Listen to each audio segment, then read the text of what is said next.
Film dengan tema zombie selalu menarik perhatian para pecinta horror thriller.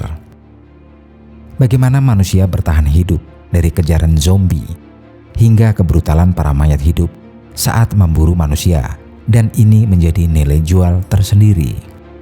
Profesor dan psikiater dari Harvard Medical School, Dr. Stephen Schlussman, mencoba menjelaskan fenomena wabah zombie dari sudut pandang sains. Tentunya, sebagai seorang dokter, hampir tak mungkin bagi Schlussman untuk menonton film zombie tanpa mendiagnosis masalah neurologis mereka. Wabah zombie menurut sains, dilansir dari Life Science, Schlussman menegaskan terlebih dahulu bahwa zombie adalah makhluk yang tidak nyata. Ini penjelasan sains, mereka tak ada. Saya seorang dokter. Saya harus memberitahu kapan Anda harus khawatir, dan Anda tak perlu khawatir tentang zombie, kata Schlussman. Hal pertama yang disoroti oleh dokter yang menjuluki dirinya dengan dokter zombie ini adalah gaya berjalan zombie yang terseok-seok dan sulit menjaga keseimbangan. Menurut Schlussman, masalah gaya berjalan tersebut berakar di otak kecil, sebuah wilayah di bagian bawah otak yang bertanggung jawab untuk keterampilan motorik dan koordinasi manusia. Kemudian zombie merupakan mayat hidup tampak benar-benar tak tahu dengan apa yang mereka lakukan. Hal tersebut menunjukkan beberapa kerusakan atau kelainan pada lobus frontal yang juga mengontrol impulsivitas, kata Schlussman. Anda belum pernah melihat zombie yang ragu-ragu, ucapnya. Para mayat hidup ini tak hanya bodoh dan impulsif, tetapi juga terlihat selalu marah, yang bisa menjadi tanda amigdala yang terlalu bersemangat. Namun mungkin zombie marah karena mereka tak cukup makan. Menurut Schlussman, rasa lapar zombie yang luar biasa mungkin merupakan gejala yang paling sulit dijelaskan dari sudut pandang klinis. Gagasan tentang kelaparan dan sakit yang tak terpuaskan itu sulit dijelaskan, ujar Schlussman. Ada virus tertentu dan juga lesi tertentu yang dapat mempengaruhi wilayah otak, yakni hipotalamus ventromedial yang mempengaruhi rasa kenyang, dan itu juga mempengaruhi perasaan bahwa Anda sudah cukup makan, lanjut Schlussman. Penyebaran virus zombie, Schlussman mengatakan bahwa gejala menjadi zombie seperti yang ditampilkan dalam film tak mudah menemukan kaitan dengan wabah yang ditakuti oleh para ahli epidemiologi di dunia nyata. Sains menjelaskan, orang selingkuh bukan karena pasangannya, tetapi pola pandemi dapat direpresentasikan dengan cukup rapi pada grafik. Apakah itu menyebar perlahan atau cepat melalui otak yang berceceran atau tetesan udara? Setiap penyakit menular yang menyebar memiliki cara matematis tertentu dalam penyebarannya, jelas Schlussman.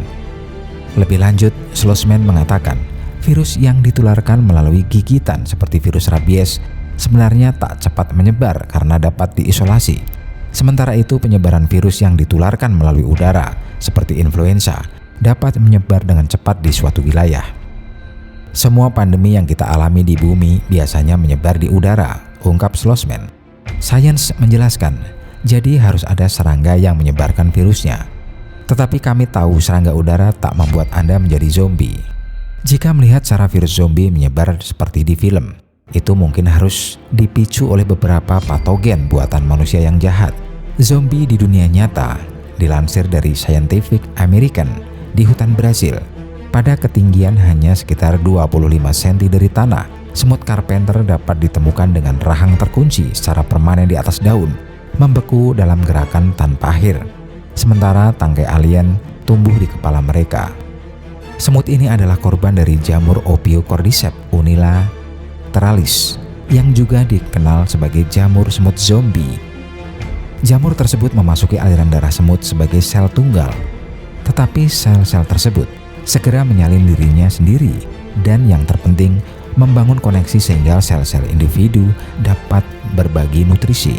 Hubungan ini membedakan jamur Ophiocordyceps dari jamur lain yang hanya membunuh inangnya, dan akhirnya membentuk jaringan yang membungkus otot semut. Saat jaringan jamur tumbuh, tubuh semut menyerah pada kendali jamur. Menariknya, jaringan ini tampaknya tak mencapai otak semut. Ahli entomologi tak yakin apakah jamur melepaskan bahan kimia yang mempengaruhi otak semut dari jauh atau membiarkan otak semut sendirian untuk menyaksikan sisa pengambil alian tubuhnya tetapi memotong kontrol otot. dan kemampuan otak untuk menghentikannya. Saat terinfeksi jamur zombie, semut terpaksa meninggalkan koloninya dan memanjat tanaman terdekat di ketinggian di atas lantai hutan dengan kelembapan dan suhu optimal bagi jamur untuk berkembang. Semut kemudian dipaksa menggigit daun untuk mempertahankan posisinya dan tak pernah bergerak lagi. Dengan inangnya dalam posisi sempurna, jamur membentuk tangkai yang menembus kepala semut dan menghasilkan spora yang kemudian menghujani semut lain di bawahnya untuk mendapatkan lebih banyak korban. Film zombie memang termasuk dalam kategori fiksi, tapi bagi pecinta film zombie tentu Anda membayangkan zombie muncul dalam kehidupan Anda. Lalu sama seperti di film, Anda akan berusaha bertahan hidup dan memenangkan pertarungan. Rupanya menonton film zombie bukan hanya menghibur. Penelitian baru dari Penn State University menunjukkan bahwa menonton film zombie serta horor dan sci-fi kemungkinan telah membantu beberapa orang untuk lebih siap menghadapi kenyataan pahit pandemi COVID-19 sejak awal tahun 2020 dan masih berlangsung hingga sekarang. Studi tersebut menemukan orang-orang yang menikmati film horor menunjukkan memiliki tingkat stres lebih rendah selama lockdown untuk menekan penyebaran COVID-19. Sementara mereka yang menonton film bertema survival lebih siap menghadapi pandemi. Dari temuan ini, tampaknya film bisa berfungsi sebagai latihan mental untuk menghadapi peristiwa nyata yang diingat dari epidemi flu Spanyol sampai para ilmuwan mengangkat bagian sejarah itu selama COVID-19. Memperkuat keyakinan saya bahwa mengkonsumsi cerita dari buku, film, dan bahkan mungkin video game bukan hanya sekedar mengisi waktu luang, tetapi cara kita untuk membayangkan realitas simulasi yang membantu mempersiapkan kita untuk tantangan masa depan, pungkasnya. Jangan percaya lagi bahwa zombie tak akan muncul di dunia nyata. Kita mungkin tak asing dengan skenario zombie apokalips alias wabah zombie hidup yang sering muncul di berbagai media kultur populer seperti game Resident Evil, serial The Walking Dead, atau film World War Z. Kepopuleran skenario ini bahkan telah mendorong beberapa orang untuk mempersiapkan diri menghadapi potensi ancaman zombie apokalips di dunia nyata.